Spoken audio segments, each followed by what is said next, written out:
and then at 2:12 we'll get started.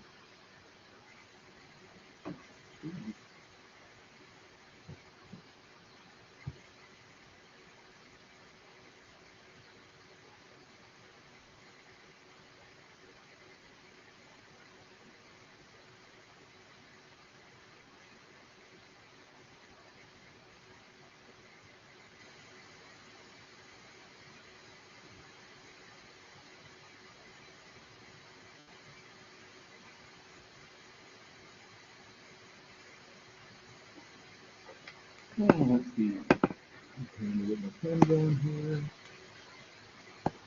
Okay.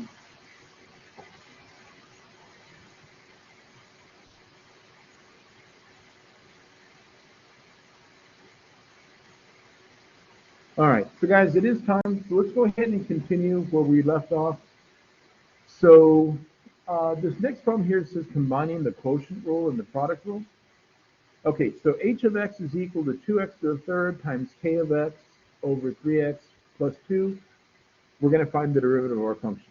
Okay, so y'all, in essence, what we have here is we have a fraction, right? So remember, I'm going to just write it over here, y'all. H of x equals the top. Just a sec.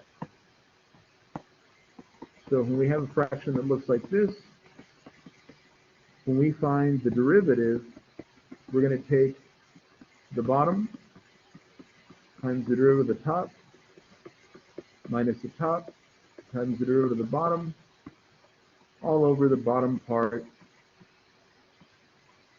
being squared.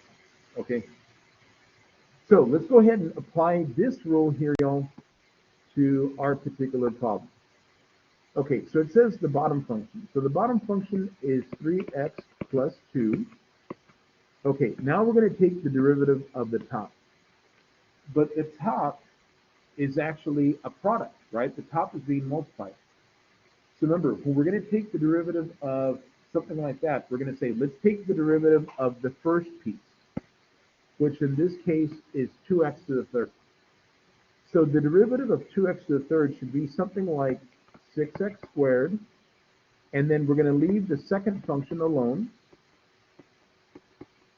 plus the derivative of the second function, which I'm just going to write as k prime of x, times 2x to the third. Okay, so what did I do here? We said the bottom function, which was this, times the derivative of the top. But because the top was a product, I had to say, let me take the derivative of the first piece, which was kx squared, or 6x squared, times the second one, plus the derivative of the second one, times the first one, right? Minus, because I'm still dealing with this part here now, the top function. Well, the top function is that 2x to the third and k of x times the derivative of the bottom. Does anybody know what's the derivative of 3x plus 2? 3. Very good. Okay. All over the bottom function being squared. Okay. Now, again, y'all, when you're doing these types of problems, you don't have to worry about distributing anything like that. It's a one-step process. This is your answer. Does it look ugly? Yeah, it does. But I'm not going to worry about distributing the 3x and then distributing the 2. I'm not going to worry about any of that kind of stuff. At this point, just leave it like that. Okay? When we get to the homework, we'll see if there's any problems where you actually have to simplify. And if you do, then we'll do it then. Okay? All right. So again, I'm just using the product and the quotient rules, right? Oh, yes. Bottom part being squared. My bad. Oops. Yeah. It does need to be squared. You're right. Thank you, John. Okay. Now, let's take a look at this next problem. It says determining where a function has a horizontal tangent. Okay, so remember, first thing we're going to do here, y'all, we're looking for tangents. So we want to look for tangents. We're thinking about slopes of tangent lines, right? How do we find the slope of a tangent line? We take the what? We take the derivative, okay? So look, I bet you we can take the derivative of this function real easy breezy cover girl, right? We're going to do it piece at a time. What's the derivative of x to the third? Yeah, 3x squared. Good, very good. Okay, now we're going to take the derivative of the second part. What is the derivative of a negative 7x squared? With a minus? Good, perfect. Okay, now we're going to take the derivative of the third part. What's the derivative of an 8x? Just 8, excellent. Okay, and we got one final piece to do. What's the derivative of 1? Okay, there you go. All right. So now we have 3x squared minus 14x plus 8. This is giving me the slope of the tangent line at particular values, right? The only thing is here, it's not giving me a particular value of x, but it's saying that our slope should be what kind of slope? Horizontal. Now, guys, remember what a horizontal line looks like? Going left and right, right? What's the slope of a horizontal line? Okay, so what we're going to do now, y'all, we're going to take this equation and we are going to set it equal to 0. All right, so right here, y'all, I'm going to do a little bit of factoring.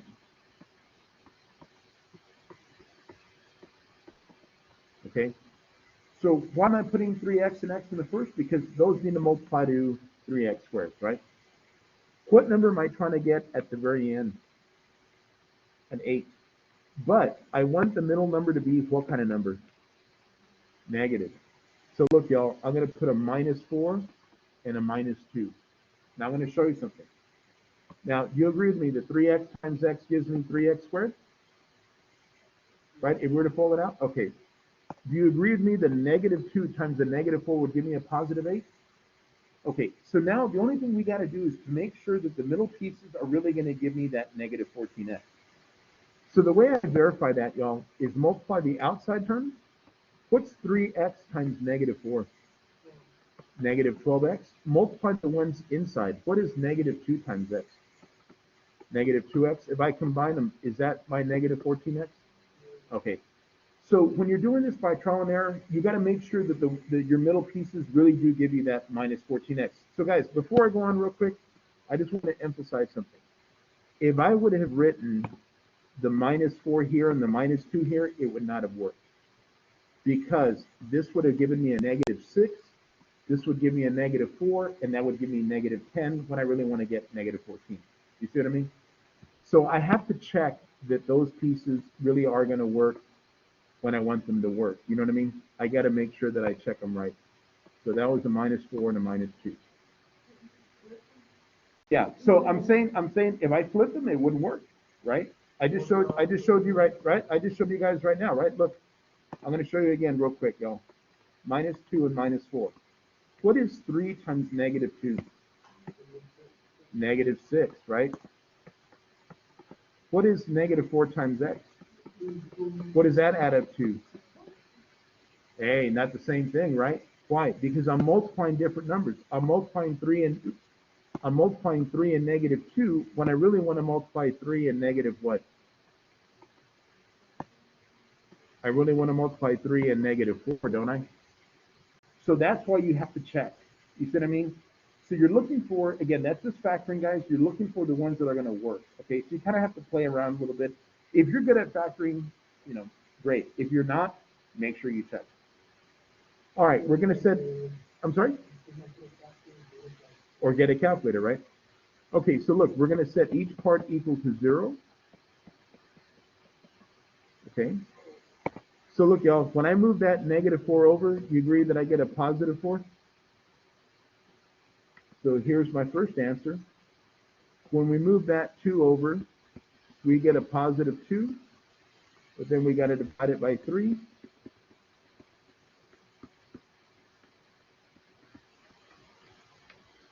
And those are the two answers that we came up with.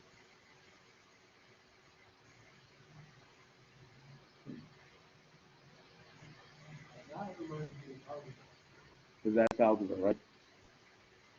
That is algebra. Okay, so look, y'all, you can see here that these next problems are coming directly from the homework. So I want to show you, let me show you how we can do this problem here, okay? So we're going to find the derivative, and it says type your answer without fractional or negative exponents, and then it says if you have to write the square root of x, that's how you're actually going to write it in, because on my open math there is no little square root symbol. You're going to write sqrt and then parentheses x. Okay. So I want to show you something. Here we go. F of x. All right. Do you remember how we could fix this so that we could write it with a negative exponent? Do you remember how we fixed that part? 6 over x to the negative 5. Do you remember how we did that? That's right. So we leave the negative 6 alone, but we make the positive 5 into a negative 5. We bring it right upstairs. Okay. Now, I'm going to show you all how I can do the same thing with this problem right here. Okay.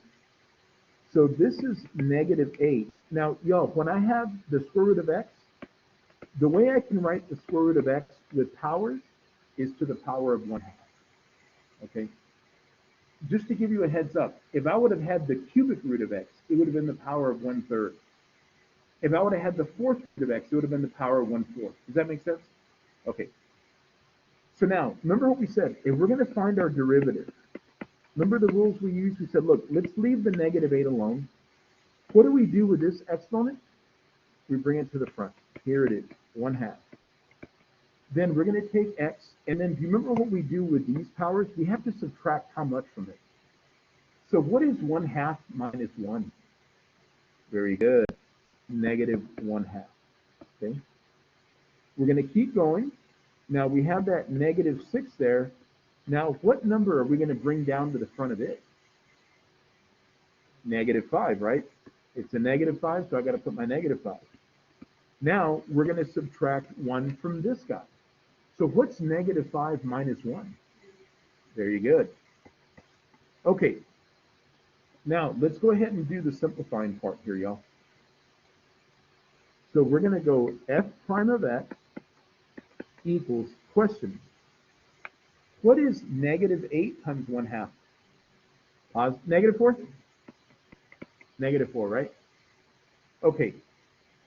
Now, do you agree with me that I could take this power, since it's negative, and move it down to the bottom like this and make that power positive? Because that's what we originally did in the original problem, right? Okay. Now, we're almost done. Look right here, y'all. What's a negative 6 and a negative 5? Positive 30. Okay. Do you agree with me that we could take this guy and throw him back downstairs with a positive 6? Okay. Now, I got one last step to do. The reason why I wanted to bring these guys downstairs is because it says for me to write my answer without fractions or negative exponents. So if you notice, I don't have negative exponents anymore, but I still have an exponent that's a what? Okay, so we're going to fix that, y'all. We're going to say f prime of x is equal to negative 4. Now, remember what I told you? If it's the power 1/2, it means we're taking the what? The square root. So I'm going to write it like this.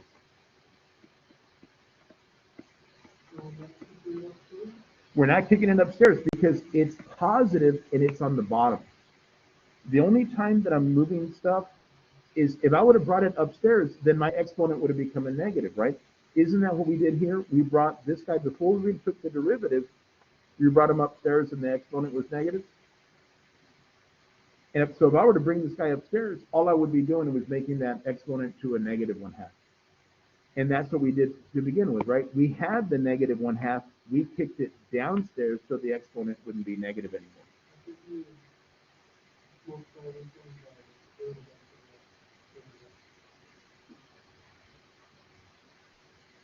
Right, but again, think about this piece right here.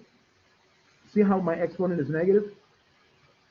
Okay, how did I make it positive? I moved it to the bottom. So, and what does a 1/2 mean? It means I have the square root. Now, guys, I'm going to show you something. Look what it says right here. It says type your answer without fractional or negative exponents, and then it says use this for the square root of x. So if you were actually typing this into my open math, right here, what you would put is you'd put -4. It lets you do the fraction, doesn't it? You have a little fraction button. On the bottom, what you would write is SQRT of x plus 30 over x to the 6, right? Because this means we have the square root, right? So I'm just showing you when you actually type it into my open math, that's what you're going to type in. Okay. I'm sorry? Yeah, the SQRT, because for whatever reason, they don't have a square root button. So guys, let me ask you a question. How many of y'all took pre-calculus here at STC? I know John did because he was in my class last semester. Anybody else? No? None of y'all have pre-cal here at STC? Okay. So the one thing I was telling John the other day is with the pre-cal class, we use Alex. Alex is like it's like a software, right? Some of y'all have probably used my math lab before. Alex is software. The one thing is about like my lab and Alex is you got to pay, right? You can see my open math is free, but because it's free, it's also very limited. You know what I mean? And so there's not a lot of help features on there, right? There's like some videos sometimes, but there's not a lot of help features. Whereas with Alex and my lab, we have a ton of help features, right? But it's kind of like you get what you pay for. You want the help features, well, you got to pay for it. You don't want the help features, you don't have to have them. But again, it's also kind of limited, right? Okay, so let's take a look-see here at the next problem, y'all. Again, I'm going to go through the process the same way. I'm going to rewrite my original function so that I have negative exponents. So I'll leave the 2 alone. How would I write 5 over x so that the x is now a negative power? What is the exponent on the x on the bottom? 1. So if I bring it upstairs, it becomes a -1? Okay. And then do you agree with me that the other one is going to be 6x -2? Okay, good. So now let's find f prime of x. We're going to go through pieces. What's the derivative of 2? 0. Okay, how do I take, when I'm going to take the derivative of 5x to the -1, we already have the 5 there, so I'll leave it alone. What number do I need to put right next to it? -1. Now it becomes x to what power? What are we supposed to do with it? -2, very good. Okay, plus, I'm going to leave the 6 there. What number is going to come down next to it? -2, and then x to what power? Guess again. There you go, -3. Excellent. So look, y'all, f prime of x, we don't need the 0. 5 times -1 is a -5, x to the -2. 6 times -2, everybody agree, a -12, x to the -3? Okay, now last question. Can I write this so that I don't have negative exponents? Okay, tell me, how would I write it? Okay, so what would you put, John? -5 over x squared, good, minus 12 over, there you go. Tell me.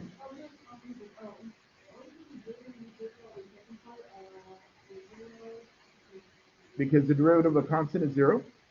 And then that 5, I left it alone, and I bring down the power to -1. I bring this number down to the front, right? So there it is down to the front. Right? Don't my powers come down to the front? Now, which one do I put first? Which one for second? Because I'm multiplying, it doesn't make any difference. You know what I mean? So if I wanted to put the -1 and then the 5, it's the same thing, right? Because what are we doing? We're multiplying, right? And then all we do now, the next step is, don't we have to subtract 1 from each of those numbers? Okay, is that better? Good, good. Okay, so look, there's our answer. Now, look, y'all. Look at the second part. Now it says, can we find f prime at 4? So if we know that f prime at x is negative 5 over x squared minus 12 over x to the third. And we want to find f prime at 4. What do you think we're going to do? Just plug it in, right? So this is negative 5 over 4 squared minus 12 over 4 to the third. So that's negative 5 over 16 minus 12 over 64. And I'm probably just going to use my calculator here, y'all. Negative 1/2? Okay. Negative 5 over 12. Let's see. Minus 12 over 64. Give me that. Let me see. I probably need to do this with parentheses. So it doesn't look all. Insert parentheses there. Insert parentheses there. Insert parentheses there. There we go. So I'm doing mine in parentheses, y'all, because of the order of operations. And, well, I'm still coming up with the same answer. And then if I'm going to write it as a fraction, I can just go to math and then hit the fraction button. And I'm coming up with negative 29 over 48. Oh, you know what? I made a mistake. It's my denominator is 16. Sorry, guys. My denominator is 16. I wrote a 12. That was where I made my mistake. My bad, my bad.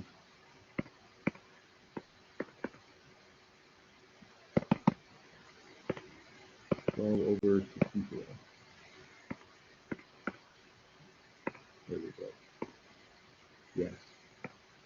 You're correct, John. Negative 1/2.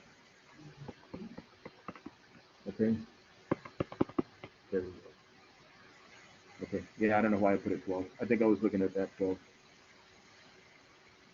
All righty. Yes.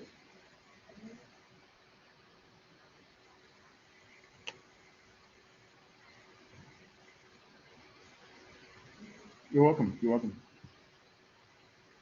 I can keep going? You're good? Okay, just check with me. All right. Let's take a look here, y'all. We can do this one, right? What would be the first thing I would do? How would I rewrite my problem? Bring the x up, right? So, John, what would you write? 3x to what power? Negative 2. Okay. Now, let's find our, come on, 10. Let's find our derivative. Okay, so remember, Jennifer, this is what I was talking about. Do I put the 3 first, or do I put the negative 2 first, or it doesn't really matter? It doesn't really matter, right? Which one do you want to put first? You want to put the negative 2? Okay, or you want to put the 3? Let's put the 3, right? It's all the same. 3, okay, negative 2. X to what power now, y'all? Negative 3. Excellent. Good. Okay, let me ask you a question. Do you agree that that's going to be my answer? Negative 6 over x to the positive 3? So don't we multiply these two numbers together? Gives me negative 6, right? Yeah, oh yeah, I'm sorry. You're right, right. I still have to do the evaluating. And then isn't that exponent going to come downstairs to give me x to the third? Okay, now you're right. We're almost done. The question is asking me to find the derivative at what value? At 2. Okay, so now that we know what f of x or f prime of x is, now we can find f prime at 2. Aren't we just going to take everywhere we have an x, we're going to plug in a 2? Negative 6, 2 to the third, y'all, should be 8. And I believe we can divide both those numbers by 2, and we should end up with a negative 3/4.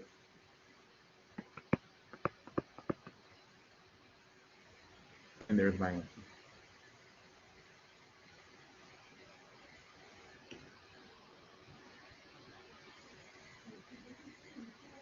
Uh-huh. It's just the derivative. It's just the derivative, right? So if I have f of x, then f prime of x is just the derivative of the function. And then when it says f prime at a particular number, once you find the derivative, then just evaluate it at that particular number. Does that make sense? Good, good. Excellent questions, Joe. Okay, let me ask you a question. Is this problem here pretty much the same as the one we just did? Pretty much the same, right? Okay, let me ask you a question. This one is actually asked me to find two parts. It wants me to find the derivative in general, and then it wants me to evaluate it at one. So let me ask you a question. What would f prime at t look like? Anybody know what the final answer would be? What two numbers are you going to multiply? Not negative 6. You're going to multiply what numbers? Look what you have right here. 3, and then negative 3, and then t to what power? Negative 4. Okay, so let's go slow here. What's 3 times negative 3? Negative 9 over t4? Okay, so right here, y'all, we're going to have negative 9 over t to the 4, right? Now, for the second piece, aren't we just going to find f prime at 1?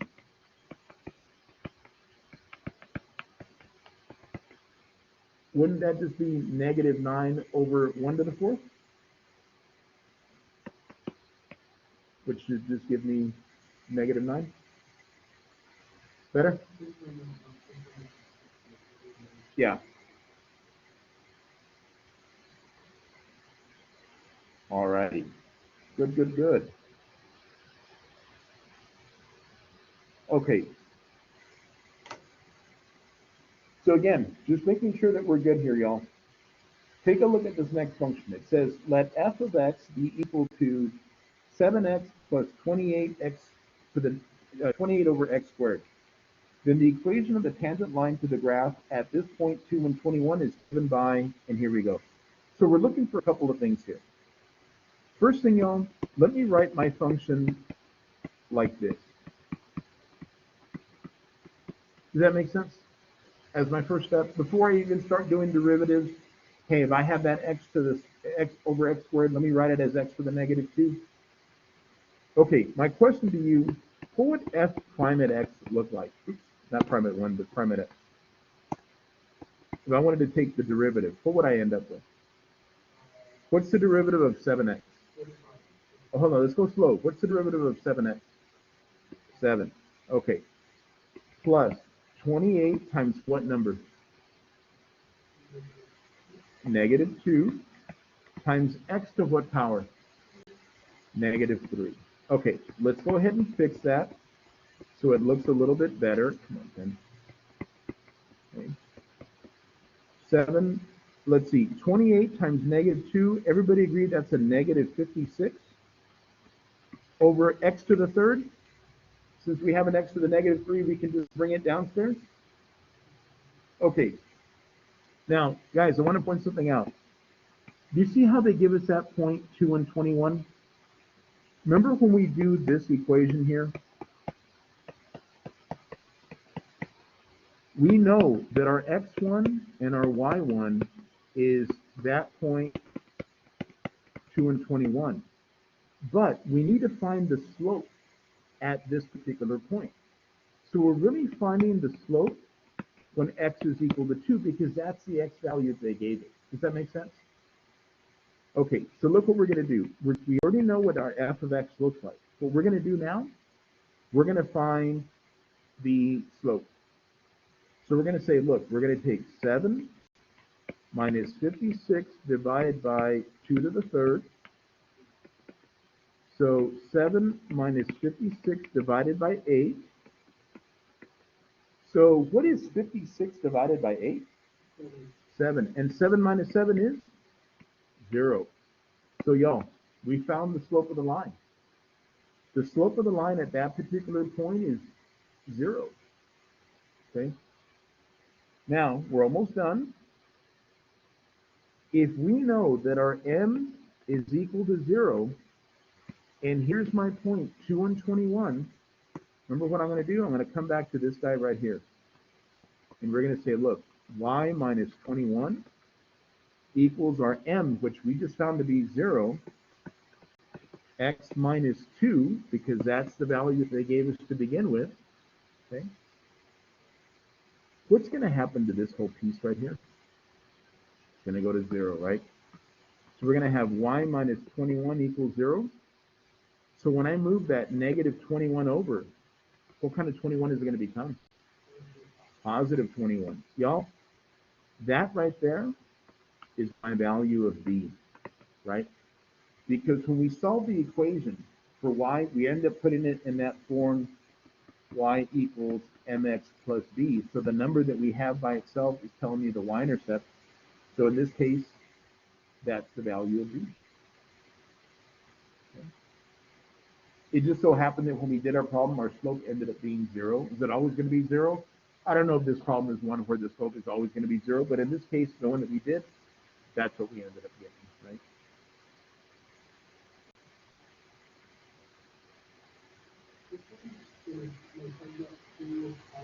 Uh-huh.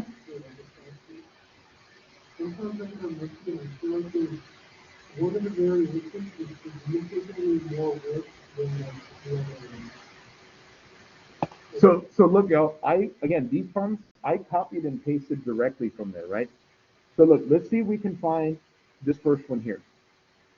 Again, these are copied and pasted directly, so let's see if these are harder or easier than the ones you're actually going to have.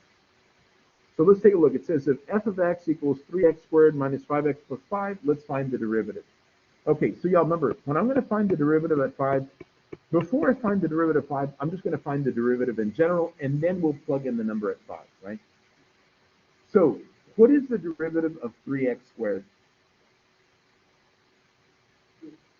Just 6? 6x, very good. Minus, because there's a minus there. What's the derivative of 5x? 5. And then finally, what's the derivative of the number 5? So we don't need to write it. Okay, so look, here's my f prime of x, right? Now, notice what we're going to do. We're going to find f prime at 5. So what is, or negative 5, I'm sorry. So what does that mean we're going to do? We're going to come back to this function right here, y'all. And everywhere we have an x, we're going to plug in what number? Negative 5. Okay, so let's do it to it. 6 times negative 5 minus 5. Okay, everybody agrees 6 times negative 5 is a negative 30? Minus 5, y'all agree negative 35? Okay. So right here, y'all, I'm going to write a negative 35. Okay. Okay. Second piece. We're going to write the equation of our line.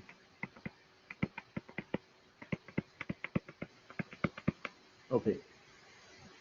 So let me ask you a question. Does anybody know what is the value of y1? 105, right? It's the y coordinate of the point that they gave us.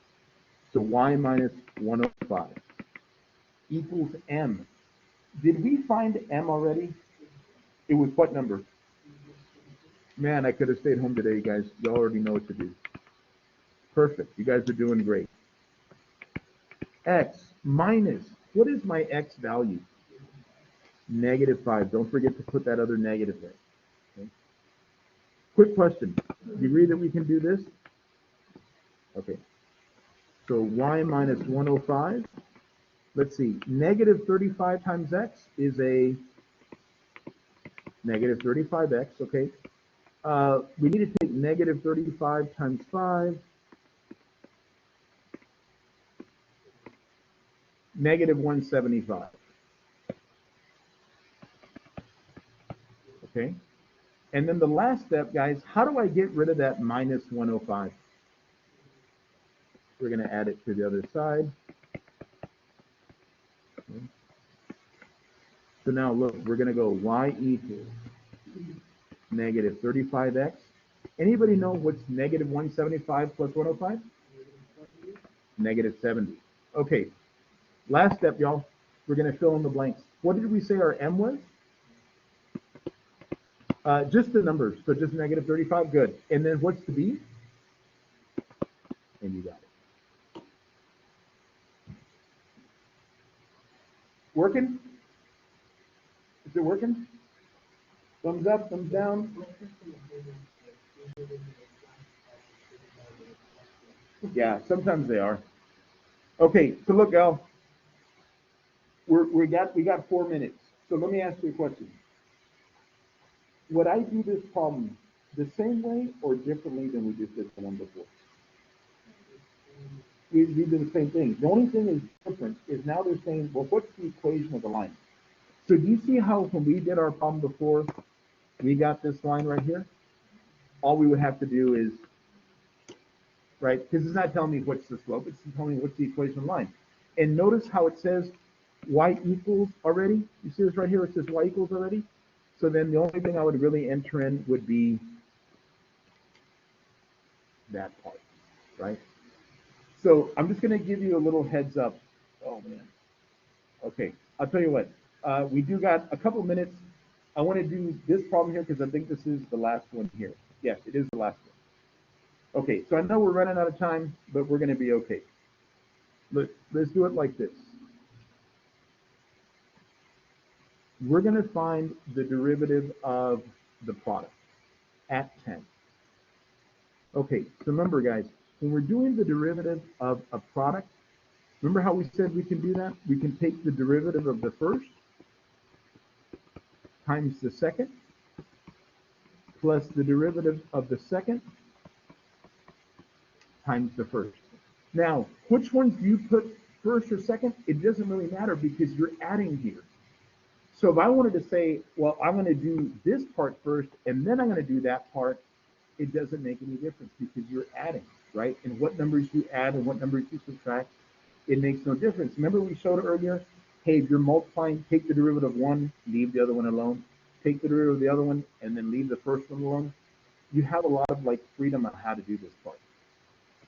Okay, question to y'all. Do we know what f prime at 10 is equal to? It's -1, right? Right here, f prime at 10 is -1. Okay, what's g of 10? 10, right? Right here. Okay. G prime at 10. Do we know what G prime at 10 is equal to? 5. Very good. Thank you. And then what about F of 10? -2. Okay, let me ask you a question. Let's see. What's -1 times 10? -10. 5 times -2 is another. What's that going to give me? -20. So right here, y'all, I'm going to do -20. Okay. Now, let's see if y'all remember what I still remember from 1993. Remember when we have a fraction? Okay, we take the bottom function. So the bottom function is just g of 10 times the derivative of the top function, f prime at 10, minus the top function, f of 10, times the derivative of the bottom function, g prime at 10, all over the bottom function being what? Squared. Hey, okay, you got that part down, you're halfway there. Okay. Now, guys, one thing I do want to emphasize, when we're doing the quotient rule, which ones like this and this are different. And because I'm subtracting, it does make a difference, okay? So it's always the bottom times the derivative of the top. This part always comes first. Leave the bottom one alone, but take the derivative of the top one first. Okay. Question. Do we know what g of 10 is equal to? 10. So we're going to put a 10 right here. What is f prime at 10? -1. Good. Minus. What is f of 10? -2. Times g prime of 10? +5. Okay. All over. What is g of 10? 10, but it's going to be 10 being what? Squared, right? Okay. We're almost done. What is 10 times -1? -10. Come on, 10.